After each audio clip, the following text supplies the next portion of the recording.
আমার পেছনে দেখতে পাচ্ছেন একটি নিথর দেহ গাড়ির মধ্যে রাখা রয়েছে এবং স্বজনরা তাকে শেষবারের মতন দেখছেন। কিছুক্ষণ পরেই তার পোস্টমর্টম হবে। সুনামগঞ্জের বাদাঘাটে একটি ঘটনা ঘটেছে আজ। একটি গৃহবধূ ফাঁসি লাগানোর ঘটনা ঘটেছে। তবে স্বজনদের দাবি এটি কোনো আত্মহত্যা নয়, এটি আহ, পরিকল্পিতভাবে হত্যা করা হয়েছে। যেটি সুষ্ঠু তদন্তের মাধ্যমে প্রশাসনের কাছে তারা দাবি জানাচ্ছে যে সুষ্ঠু তদন্তের মাধ্যমে সেটি উঠে আসুক। আমরা তার স্বজনদের সাথে কথা বলবো, আসলে তারা এই বিষয়ে কি জানেন জানানোর চেষ্টা করবো, সাথেই থাকুন। আমি আমি বড় ভাই, আমার ছোট বোন। আমি পয়লা আমার একটা স্বামী আমার ফোন দিয়ে বলছে কি ফার্স্ট হয়ে লিছি তারা নামাইছে বুঝি। ইয়া করছে এই সময় বাজে 11টা 12টা। এর আধা ঘন্টা পরে ফোন দিয়ে মারা গেছে, ফার্স্ট লাগে মারা গেছে। পরে তো আমরা শুনি না, আমরা কেন গেছি। যে আমাদের বাড়ি সদর অসখালি কালীপুর হাসন বৎসর। জি, এরা হচ্ছে বাতাঘাট বাতাঘাট পরে কেন। পরে আমরা যাওয়ার পরে গিয়া দেখি তারা লাস্টে বসে হয়েছে, তারা থানার পুলিশ তারা গেছে গিয়া, তারা তদন্ত করছে।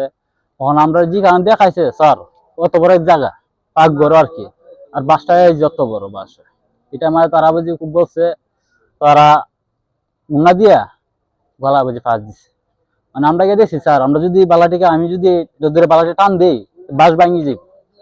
আরে এত বড় জায়গা, এখানে এখানে ডেস্কি তারা যে সময় যদি একটা মানুষ যদি তার গলার ফাঁস দেয় সে কি চাইব না যে মানে একটা গুণা আছে না নি, ওই যে কালা টালা কালি টালি আছে না নি, ফাঁকটা করে ময়লা দুজন না, একটা ময়লা পর্যন্ত স্যার লড়ছে না। যদি লড়তো বাইয়া করতো কোনো কিছু নেই, একটা বাতি সামনে একটা বাতি ময়লাটা মতো পরে নাই। শৈল মারের দাগ আছে, তার শৈল মারের দাগ আছে। জি, আমার মনে হয় তারা আমার বোনটা তারা মারছে। কালকে রাত্রে আমার বোনে আমার ফোন দিয়ে কাঁদছে, কান দিয়ে আমার মার কথা বলছে, আমি আসলাম না বাসায়।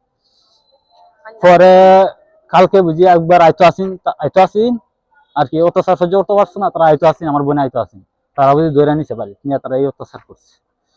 পরে সকালে আর সহ্য করতে পারছে না, তারা মাসে না ফাঁস দিছে অত্যাচারে অপারক হইয়া, মানে এটা বলতে পারতেছি না। তারা পক্ষে কেউ আসছে না, এখন মতো তারা কেউ আসছে না। আমি এটার বিচার চাই, বা অর্থাৎ আমার এটার তদন্ত চাই, আমি ন্যায় ন্যায় বিচার চাই। আমার নাম মোহাম্মদ হেলাল মিয়া। যে ফোন দেওয়ার পরে এখান থেকে জামাইয়ে ফোন দিছে, ফোন দেওয়ার পরে এখানে 11টার সময় তোমরা তাক দাও। কিতা হয়েছে বেটা? এমনি এমনি তোমার বাগ্নি মারা গেছে। কেমনে?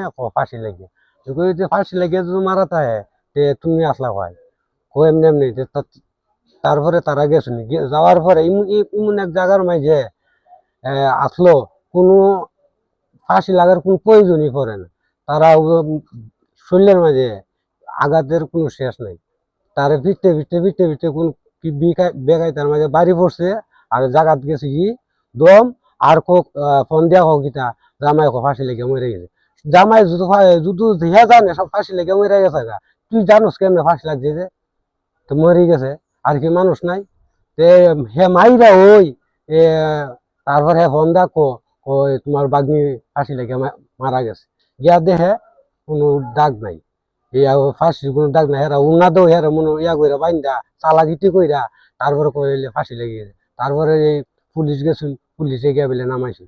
ওখন ফাঁসি মারার এই একটা জিনিস তো আছে আমার, ওই কেন মোবাইলের মধ্যে ফুটো আছে, তো ফাঁসি লাগাইতে জিরো হতে জীবন মুঞ্জা থাকে না।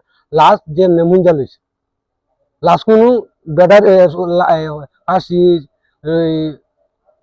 টাকার লুগি যদি মরি যা জির বাবার হয়ে যা চোখ বার হয়ে যা, এমন কোনো লক্ষণই নাই। আর তাদের পক্ষ থেকে কেউ হয়েছে না, লাশের সাথে তো আইছে না, আমরা সাথে যোগাযোগও করছেন।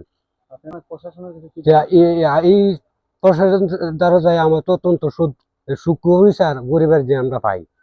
এটা হচ্ছে হলো ওই আমি 12টার দিকে কল পাইছি, হ্যাঁ, যেরকম একটা অবমৃত্যু হয়েছে, হ্যাঙ্গিং অবস্থায় ঝুলন্ত অবস্থা আছে। পরে আমি আমার ফোর্স সহ গিয়েছি, যাওয়ার পরে আমি এটা ঝুলন্ত অবস্থানে আমার উপস্থিতি নামানো হয়েছে, হ্যাঁ, নামায়া সুরক্ষা প্রতিবেদন করে আমি এটা পোস্টমর্টমের জন্য পাঠাইছি। পোস্টমর্টমের রিপোর্ট অনুসারে আর এই যে অপমৃত্যু মামলা করার জন্য আমি যারা বিক্রির পরিবারকে বলছি থানায়, বাধাঘাট ক্যাম্পে তো হয় না, থানায় যেন একটা অপমৃত্যু রুজু করে, থানায় যাইতে বলছে আর কি, বুঝতে পারছেন? আর এটা পরবর্তীতে ওই যে পোস্টমর্টম রিপোর্টে ভিত্তি করে ব্যবস্থা নেওয়া হবে আর কি।